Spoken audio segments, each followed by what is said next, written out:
Okay, what up, Will? What up? Seems like we had a little bit of a technical difficulty there on the intro. Hey, it is what it is. Disrespecting Alex Caceres like that. Hey, his face popped up. Hey, so UFC 263. Mm-hmm. This card is It's absolutely here. stacked. Yeah, it It's is. stacked. So we thought let's get together and go over our picks, at least for the main card. Yeah. I mean, the whole card is super stacked, but like, we're not gonna spend 2 hours making all our picks. Yeah, that would be too long, man. That'd be too It'd be too long. much. Yeah, But there is a lot of really good cards. I mean, a lot of really good like good fights on the fights, undercard. A lot of really good fights on the undercard. But again, for the sake of time, dude. right? Drew Dober versus Brad Riddell is the main event for the prelims. Dude, Woo. you've been talking up Brad Riddell already for quite some time too. And So Drew Dober. Andrew Dober, yeah. So you must be torn right now. Whew. I don't know where I'm at, dude. I was in Monterey an hour ago. I don't even know what's going on. Yeah. So for anybody that doesn't know right now, Will literally just ran inside, sat down on the chair, scarfed a burrito, and Changed my shirt. went live. Oh, dude, I have the same thing. I have the same thing, Hey. but a different color. You're Hey. colorblind, so I just want you to know. Hey, guess what? What? I have that one too. Oh, nice. I was gonna wear that one, but then I saw the Instagram live thing that you posted, or the Instagram story that you posted. I was Yeah, like, well, shit, I'm not gonna wear the same one. makes sense, dude. You go Makes black sense, and red. You're red and black. It matches your hat, your chair, your lights. dude. Right? It's all Going with good. the theme. Going with the theme. So, first fight we're going to talk about, light heavyweight fight. Paul Craig ranked 14th, and Jamal Hill ranked 15th. Now, taking a look at the odds here. Compared you. Taking a look at the odds. Craig coming in plus 240. Jamal Hill minus 300. Dude, and first, can we show some Wait. appreciation? What were the odds? So I was picking the best odds that I could Yeah. find for the fighters. The best one I was able to find, plus 240 for Paul Craig, minus 300 for Jamal Hill. Okay, I had them backwards. I heard them backwards for some reason, and I was like, "What? Really? That's No. surprising." Jamal Hill is favored. But He's got the hype yeah, behind him. the war paint that Craig Yeah. came in with, Mm-hmm. pretty serious, man. Yeah. He does that for all of them, right? Yes. I Yeah. don't know why he came out especially intense. Dude, so I was watching the embedded, and Jamal Hill and Paul Craig almost got into it in the poster autograph signing portion. Yeah. Like, there's some real animosity there. Seems like it. I think if anything, that's going to favor Paul Craig. If there is real, I mean, look at us being all the armchair psychologists. But if there is, like, I do think that favors Paul Craig just because he's been in there longer. He's like more experienced. He probably keeps his composure a little bit better just because he's been there, done that. Mm-hmm. This is the big test, not the big test, but a big test for Jamal Hill.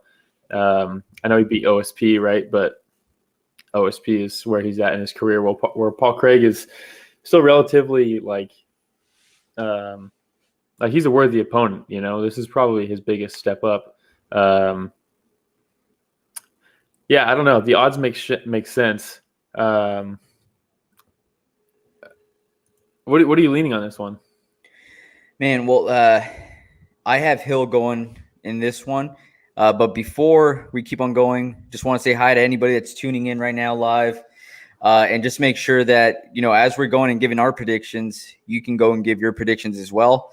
We'll see it real time, and we can cover your predictions. I'm curious to see who everybody's siding with here. Yeah, but if you think we have like Jamal the Hill. stupidest opinions, like talk shit, call us out, tell us why we're wrong, For sure.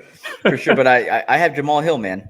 I think that the sky's the limit for this guy, really. And we're just scratching the surface with what Jamal Hill can do. And I know that, like you were saying, his biggest win is against Ovince St. Preux. And I wasn't trying to say that to discredit him, by the way. No, yeah. But I still think that right now, where Ovince St. Preux is in his career and where Paul Craig is in his career, I kind of see them neck and neck at the moment. Similar. For me, it's like I think OSP skill-wise, if we're looking at prime OSP versus prime Paul Craig, right? OSP I think is above him, but his trajectory has gone down a bit as far as like just age and like like the losses that he had to take and all that kind of stuff. I think he, like you said, they're very similar. The only thing is, Paul Craig is like really crafty on the ground. Mm-hmm. I'm kind of leaning towards the upset here. Okay. I kind of think Paul Craig excels in these types of situations. I wouldn't be surprised if if this is a not very eventful fight and is more of A chess match? not even a chess match. I think it's going to be a grueling. Man, it's so hard to bet against Jamal Hill because he's looked so good. He has. And it every time I lean towards the crafty veteran versus the inexperienced youthful guy, anytime I lean towards the vet, the young guy gets the win. Anytime I lean towards the young guy against the crafty vet just like shows him like that there's levels, you know? Yep. So I'm kind of leaning Paul Craig on this. Cool. You go Craig. I go Hill. Even though based off of what you just said. my mind is telling me Hill. Yeah. You know, but for whatever reason, I'm leaning Craig. Hey man, sometimes you got to go with that good instinct. You know what I mean? I guess it doesn't really work out well for me with picks, but it is what it is. All right. So that's the first one. Yeah. The next one after that, we have the welterweight fight. We have number 9 ranked Damian Maia coming in at plus 205 versus number 12 Bilal Muhammad at favored name minus 222. Now, Will. Yes. Oh, look at that. Ooh. Look at that. That was the last time. Both guys fighting on this card. Yeah. Last time Bilal Muhammad was in there. Look at that. You got that eye poke. You know, I think the next picture here is going to be the result of the eye poke. So anybody that is squeamish with that type of stuff, I want to. Oh, it's not that bad. It's bad. It's just. Yeah, I mean in the picture. Oh yeah, no.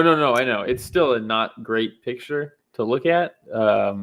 Especially because he looks so sad. He's a happy guy. I mean, that's like a bloody. You know when you get poked in the eye, and your eyes naturally water, right? Because naturally you're just trying to get stuff out of your eye. That's a blood tear right there. Dang, that's a blood tear. That's brutal, man. I hate to see it. So check this out, Will. In 1977, Jimmy Carter became the 39th president. Okay. Average cost of a new home, $49,000. Gas was 65 cents a gallon. Tonight's the Night was the number 1 hit single by Rod Stewart. Star Wars was the number 1 grossing film. And Damian Maia was born in Sao Paulo, Brazil. What I'm trying to say, Will, is my man's old. Yeah. You know what I mean? He's old. He's old. 43. Old. And look. 43. I'm not too far away from this dude. You know what I mean? But you're I'm also not fighting youngins in the UFC. In the UFC, my man's like 80. Yeah. He's 80 years old in fight years. But Maia coming off a loss against Gilbert Burns. But so you might be wondering, Will, who are the last guys that Maia's lost to? Oh, right? God, I'm sure they're top tier. So Tyron Woodley, Kobe Covington, Kamaru Usman, and Gilbert Burns. Yeah, okay. And if you go back way further, the next one is Rory McDonald. And then Jake Shields. I mean, he's fighting the creme de la creme, man. In George's words, creme de la creme. Yeah. So. Yeah. Also, shout out Giovanna Bloodtier. I think normally, I mean, if this was prime versus prime, I believe Bilal Muhammad's in his prime right now. I think Ben Askren beats him, prime versus prime. Man, it's so hard for me because I see the path to victory for Damian Maia. You look at someone like Bilal Muhammad against Leon Edwards, right? His last fight, his most recent fight. Obviously, the striking levels between Leon Edwards and Damian Maia are leagues apart. Yeah. Well, no, I mean just Leon and Maia. But Bilal couldn't take the center right? He ended up with his back against the cage for the majority of the short fight.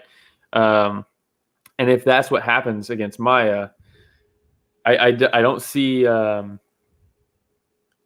Bilal catching him coming in. I think Bilal's in order to win this fight, he has to pressure him.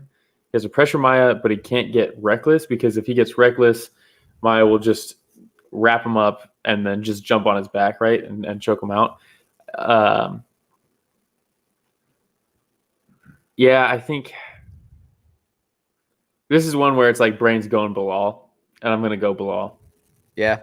I'm going Bilal just because the reason Bilal was on his back foot so much against Leon is because Leon's such an aggressive striker who's like crisp and like cuts off the cage well, like his timings, he disrupts your timing really well. He's efficient. Maia's not really any of that, especially now that he's 43 years old. Bilal is a slow starter, which Maia can take advantage of and grapple with him, but I just don't see him getting it done. Yeah, I also have Bilal in this one. I mean, at 43 years old, he's still dangerous. He is still dangerous. Oh yeah, dude! If he grabs you, unless he's got you're the like old top man tier, strength. you're a wrap. Old man strength is a real thing, man. Yeah, and definitely. Damian Maia has it. Those grips, and not just does he have old man strength, but you couple that with like elite caliber jiu-jitsu, like elite. You know what I mean? Like top 5 in the whole UFC, maybe top 3. Yeah, but I think Bilal will be able to get it done. Yeah. He's a younger fighter. He's hungry to prove that he should be in the top 10. He had a crack at the number 3 fighter in Leon Edwards. Didn't go his way, so I think he's going to show up with a chip on his shoulder. And Damian Maia, unfortunately, is going to be on the receiving end. Yeah, I think this is going to be, a similar look that we got in the Gilbert Burns-Maia fight. Okay. All right. Yeah. So move on to the next one. Yeah, Giovanna's going Maia. Giovanna's going Maia. All right. Well, we'll see. We'll see. I don't know. Maia is sick. I've always been a huge Damian Maia fan. It sucks to pick against him, honestly. Do you remember when we saw him live? Well, of course. Yeah, it was fucking awesome. It was awesome. I know. Yeah. I remember Tony wasn't too excited about it. But I mean, I enjoyed it. Yeah. I enjoyed it. Shout out Brian, the newlywed. Nice. Congrats, Brian. Congrats. That's awesome. So into the bathroom at work. The next fight. JPZ, Bilal by decision. Oh. Nice. I think Bilal's going to stop him, honestly. No, I was thinking Bilal by decision too. I think, I don't know. Again, Maia's a crafty fighter, right? And I think he's going to find a way, and he's durable. I think he's going to find a way to survive all 3 rounds. But I don't think it's going to be a split decision. I think it's going to be an easy decision for Bilal Muhammad. Yeah. So I'm with him. Yeah. I'm thinking if you start slow, I'm thinking second round, probably TKO is my guess. Oof. All right. Yeah. Dude, with all due respect. This is the fight. I'm looking forward to Nate Diaz fighting Leon Edwards. Now, Leon Edwards coming in ranked number 3. Okay? Look at that stance. Look at that Nate Diaz stance. Come on. Look at that. He's ready. That 209 war. Yeah. Leon Edwards, heavy favorite. Yeah, I would imagine he's a very heavy favorite. At minus 450, Nate Diaz plus 425. He's in phenomenal shape, though. Yeah. He's in fantastic shape. And he always is, right? Leon coming off of the no contest with Muhammad. Before that, he had, a 2-year hiatus? 2-year hiatus, yeah. Diaz hasn't fought since November 2019, where, man, let's be honest, it was a lopsided fight. It was right against Masvidal. He was getting teased up pretty bad. And I think this is the first real welterweight that Diaz is facing. Since his last stint, his real stint at 170, where he fought Roy McDonald right? Mm. And it was very clear that he was a lightweight fighting a welterweight. Yeah, I'm thinking about his most recent fights too, right? Like you Oh got yeah, McGregor, I mean, you got Anthony Pettis, all you got those for me, Masvidal. all those for me don't even count as welterweight fights. Lightweight fights without cutting weight or what? Yeah, he fought Stun Gun and then Rory McDonald back in 2011, both welterweight fights, lost both of them unanimously. He's not a welterweight. He's not a welterweight. He's not a power lifter, and he looks great. He looks like he's in phenomenal shape. I would not be surprised if Leon is significantly larger than him in the fight once we actually get to it. Leon also stylistically is probably the worst matchup possible for a Diaz brother, either one, especially when he has a size advantage. I think Nick would. I mean, who knows what Nick looks like right now fighting wise, but prime Nick beats Leon Edwards every single time, in my opinion. But Leon, with his excellent timing, his excellent pressuring, his excellent cardio, his really good offensive wrestling when he needs it, and heavy top game, it's like you cannot pick a better style for a Diaz brother. It's Leon Edwards. That being said, ride or die. Represent Nate Diaz, 209. Same here, man. Same here. Not going to Giovanna's pick saying against him. Diaz all the way. Diaz Not all going the to pick way is what she against him. said. Look, it's so hard to pick against Nate. Don't you do it. I love Don't you do it. watching Nate fight. I'm a big Nate fan now. God, this sucks, man. It does because I mean, I want Nate to win so bad. mhm. I want Nate to win so bad. But Leon Edwards is an absolute monster. Yeah. And I think about like an Angela Hill where we say like And in she's his just prime. not in his prime. And I think about like an Angela Hill where we're saying she's just not getting her due respect. Yeah. And I think Leon Edwards is very similar. He's about to. Yeah. So this I is picked Diaz, but Leon's about to get his respect by everybody. man.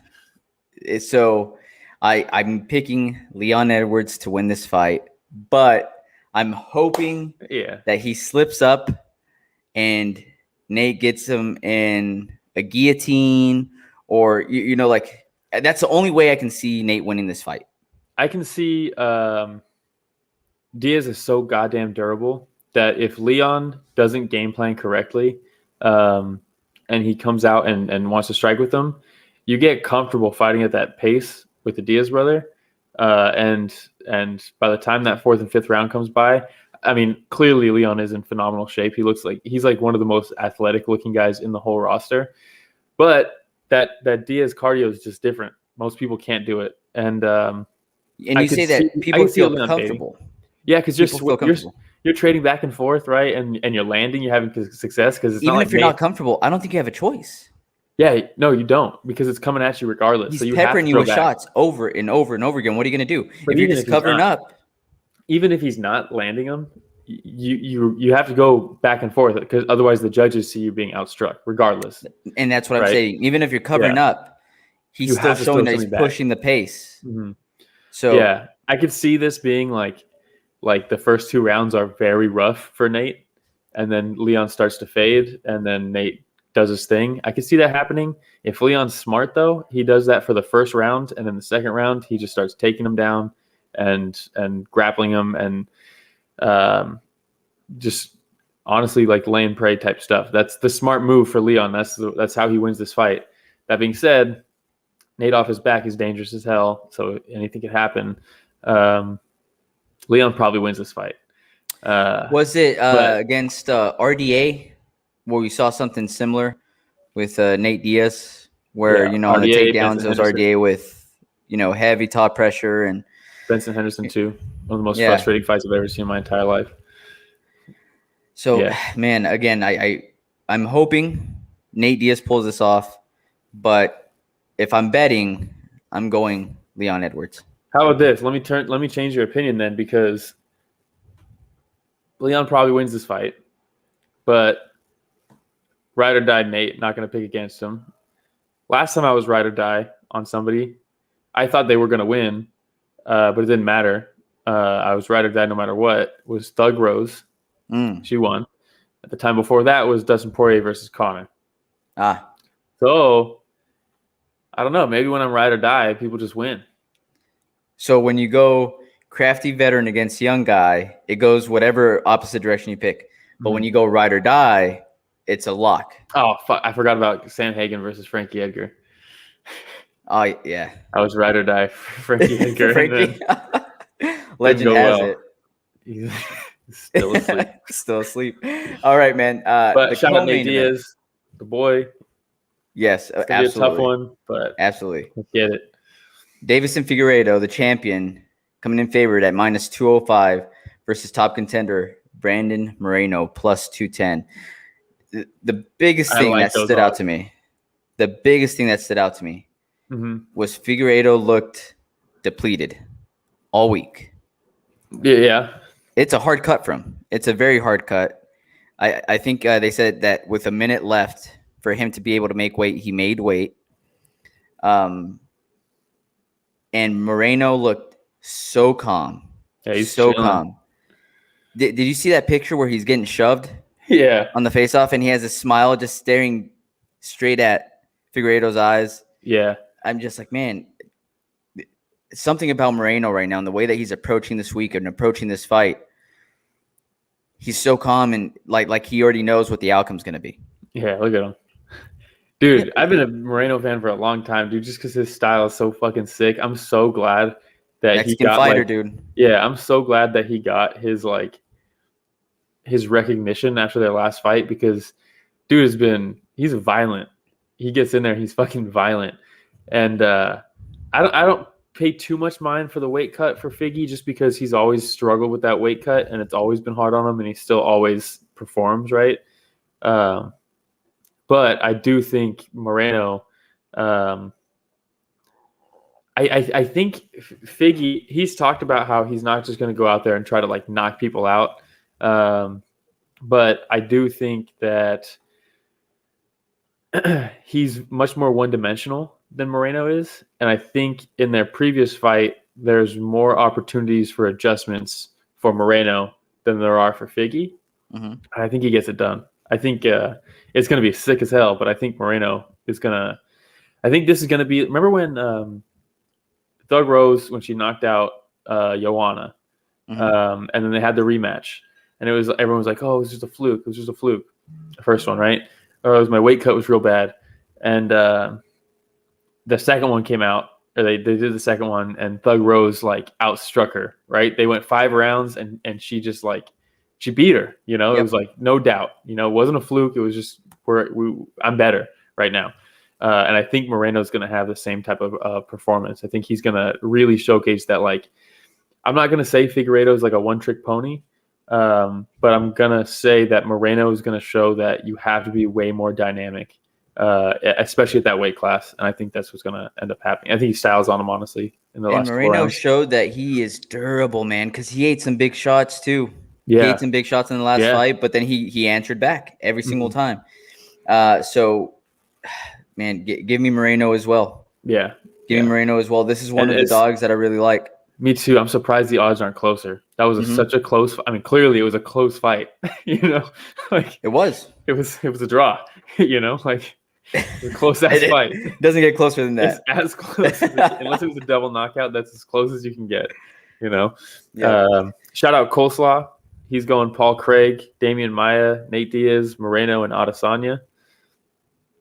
Not bad. Okay. I like it. Coleslaw, nice. I was just looking through some of the old school pictures, and I found the picture of Coleslaw then where we all rolled together. And Salinas Jiu-Jitsu. Nice. JPZ Moreno by decision. Not bad. Yeah, I think Moreno by decision too. That's a good pick. I'm agreeing with JPZ quite a bit right now. Yeah, Bilal by quite a bit. Decision. Yeah. So last one, Izzy, the champion, minus 235 versus third-ranked Marvin Vettori at plus 220. Yeah. Now, look at Dana White's face. Yeah, they got the same face on. Look at them. They do. Look at him. Oh, man, that is adorable. So, hey, are his pants on backwards? No, I'm sure that somebody this time was like, hey, dude, let's Let's get it right. I How can't believe embarrassing is that that? happened. This entire like that that picture, right, of him with the shorts on backwards. The press conference was the most annoying press conference I that hate I've it, dude. seen so far. If it weren't for Nate Diaz and Brandon Moreno, it would Yeah, have been the worst period. yeah, it was bad. It was So, real bad. the last time they fought, you see here, Izzy, by a split decision. Mm-hmm. And man, I'm just thinking about Izzy since that time that they fought, right? Yeah. And let's see who he's faced and who he's beat. So, let's see here. Vettori, Brad Tavares, Derek Brunson, Mm-hmm. Anderson Silva, Calvin Gastelum, Robert Whitaker, Yoel Romero, Paulo Costa. Yeah. And loses And to then Jan Blachowicz. and then took the light heavyweight champ to a decision. Yes. I mean, this guy continues getting better and better. Mm-hmm. And he's facing the who's who, the top folks at middleweight. Yeah. On the other end, you have Marvin Vettori, right, Mm-hmm. who swears up and down that he won that fight against Izzy. And I don't know if he's just trying to sell more pay-per-views. I don't know, man. Hey, he But, won to a judge, and that's all that matters. One so in judge his gave head, to him. that's the one judge that mattered. That got it right. The one judge that got it right. So he You know fought what I mean? Caesar. Dude, him harping on that continually, and obviously winning fights against people like Jack Hermanson, but him harping on that has been almost the only narrative left at middleweight. And you know the UFC likes pushing narratives with title fights. So, I mean, him staying on that and just pushing that narrative of, I already won. I won the first time. The judge thought that's kind of helped get him a title shot. It's Like, so annoying, as though. dumb as it is. But I mean, he beats anybody who beats Jack Manson the way he beat him, in my opinion, is contender level, regardless of where everybody else is and what they're doing. He's contender level. So Jack look, he Manson's beat fucking awesome. Cesar Fajeda, Andrew Sanchez, Carl Robertson, Jack Hermanson, Kevin Holland. Yeah. And Cesar Fajeda that's a tough fight. When I'm comparing, though, the level of competition that Izzy's facing versus Marvin Vettori, and I'm not saying he's not facing good competition, but I'm just saying the level of competition. It's different. It's completely different, man. Yeah. You know, and but how much ultimately does that mean? You know, it means that Izzy has proven himself against that top tier, but it's not like because Vettori has faced lesser competition, he's proven that he can't win at that level. You know what I mean? Like he's only won against every opportunity he's had. It's not his fault that the opportunities haven't been higher level opponents, right? Izzy's cemented. We know he can beat anybody on the middleweight roster, right? Vettori's still kind of a question mark. Yeah. Right? But that doesn't mean he can't. My biggest thing is when I'm making a pick, which that's what we're doing right now, right? That's what we're doing. And I'm trying to decide who do I go with. That for me plays a big part. Oh yeah. When I take a look at it, I'm like, okay, between these two guys, first of all, one guy can't even put his shorts on right for a photo shoot. That's for the biggest fight of his career. Yeah. Not one person who's in this guy's team where they let him walk out like this with shorts on backwards. Shame on the photographers. But you know what? If I'm a photographer, I'm like, oh man, my photo is gonna go viral right now. Yeah, that photographer's the Izzy fans. Who lets him? Oh man, you know I should have gotten that picture for Rich the Casual to put up. Now that I think about it, but man, it's so hard to pick against Izzy. Yeah, it's almost stupid to pick against him, right? Just because he's proven himself against elite wrestlers, elite strikers, great jiu-jitsu. Like it's all the questions have been answered about Izzy. How tough is he when the going gets tough, right? Does Calvin Gastelum fight. Yeah, we know he does. So like there's really no questions to even ask of Izzy at this point. Marvin Vettori has question marks. He has, I think, the style that ultimately will beat Izzy. I just don't think it's going to happen anytime soon. I think the guy who beats Izzy and takes the middleweight belt from him is a similar style to Vettori. I just don't think it's now. I agree. I got Izzy, You know what I mean? and I got Izzy by TKO. I have Izzy by decision. You have Izzy by decision. I think he's going to play this one real smart, not take any chances, and show why he's the champ. Do you think do you think Marvin Vettori is going to walk away with a couple rounds? He might. There it is. Bro, Rich the casual coming through. He's on it. The fucking I mean, shorts come on. backwards. Come on. Seriously, who is in this guy's team? That's like, dude, you look great. Go out there and have the best photo shoot for the biggest fight of your career. Wait, Rich, can you pull it back up real quick? Because not only are the shorts on backwards, but the facial expressions look like he was posing and then someone broke in the back door. Like, what are we doing here, man? Oh man, I don't know. I almost and then again after the championship fight, he's challenging for the belt. You see this, and you see the way that he's acting at the press conference, and I'm just like, it's just for me. They just announced that he just got sponsored by Dolce & Gabbana, and it's like, did they see that? And they were like, never mind. We're gonna pull this back. You see him on like a poster for Dolce & Gabbana, and the pants are on backwards or something. It's brutal, man.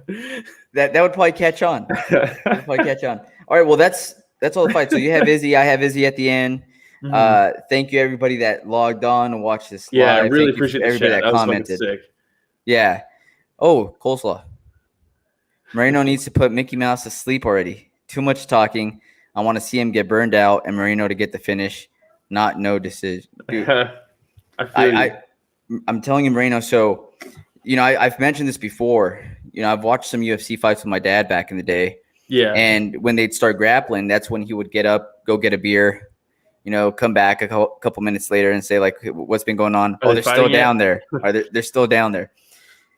I wish I was with my dad right now so I could show him, put the figure 8 versus Brandon Moreno fight on, the first one, and be like, get ready for the fireworks on the second one again. Because I think it's going to be a good fight again. It might not be as reckless as it was in the first fight from either man, but I still think it's going to be another great fight. I don't think Figgy can say all he wants, that he's not just going to go in there looking for the knockouts and not trying to be the destroyer that he has been. He can say that all he wants. I think he's too far to make that adjustment in between two fights. I think that's such his style, and it has been since it took him to the belt. He's defended his belt like that. If you can't just make a switch like that, especially when that is your one style, is walk through people. Yeah, it's not like he's fallen back on anything else in the past. That's been his whole game always. I don't know if you can just change it. I think he might try to, and Moreno's going to capitalize on Figgy's lack of aggression, and it's just going to bring him right back into it. I wonder if Coleslaw got to see the press conference too. But one of the things that I was thinking about is he's talking about Brandon Moreno. Mm-hmm. And the shit talking Brandon Moreno was doing, which is making him upset. And then Brandon Moreno's like, where did it come from? That's not me. Anybody that knows me knows I don't need to do that. That's not me. So I haven't seen him talk shit once. It's like he's having to come up with this narrative in his head to go in with extra aggression for the fight. I don't know. But for me, that's kind of a red flag. It might also just be him trying to sell the fight. At the end of the day, he gets pay-per-view points. He might just be saying that just to build the hype. It's like the most generic way to build hype for a fight. It's like the most like basic. But not when the opponent is sitting down, a few feet down from me. He's like, I don't know what he's talking about, man. Like, I'm just happy to be here. Yeah. Did you see my Funko Pop set? That's so funny. So Richie Casual posts here. He says, post your predictions and prop bets in the comments. Who do you have? Who you got? So just taking a look at our picks here, Will. So it looks like you have Craig. I have Jamal Hill. Yeah. We both have Bilal Muhammad. Yep. As long as there's not another eye poke. You have Nate Diaz. Yeah. I have Leon Edwards. We both have Brandon Moreno, and we both have Izzy. Yeah. So then what I'll do too is I'll make sure I send you the card. We can go through and do picks for the entire card, Will, and then post it on Instagram at Story of the Fight. Facebook, we do have Story of the Fight chat for anybody that wants to chat live during the fights. Yeah. And Twitter, at Story of the Fight as well. Yep. And Are we missing subscribe. anything? Like, subscribe, and Honestly, by the way, this is fucking sick. It's so much fun interacting live. Yeah, this is sick. Getting like the responses and they're popping up and shit. Like it's pretty dope. I'm still getting a little used to it. Everybody. I'm still getting a little used to it because as I'm talking, I'll be like, I'm like, and I just like stare at the comment and start reading it. So, but anybody that doesn't want just YouTube, we got Spotify, Breaker, Pocket Cast, Radio Public, Google Podcasts, Apple Podcasts, and of course, like Will said, like, subscribe, click that little bell that notifies you whenever we either go live or whenever we upload something new. Yep. Richard Casual, are you going to watch any of the fights? If I watch these fights, I will show up on the post-fight show with face cam. Whoa! So you guys will see Rich the Casual. I like being the Wizard of Oz back here. Truly, the Just Bleed Wizard of Oz. Love it. All right, well, that's all I got. Will, do you have anything else? Nope. Thanks, everybody. Thank you, everybody, for tuning in to the UFC 263 picks and Story of the Fight. Appreciate it.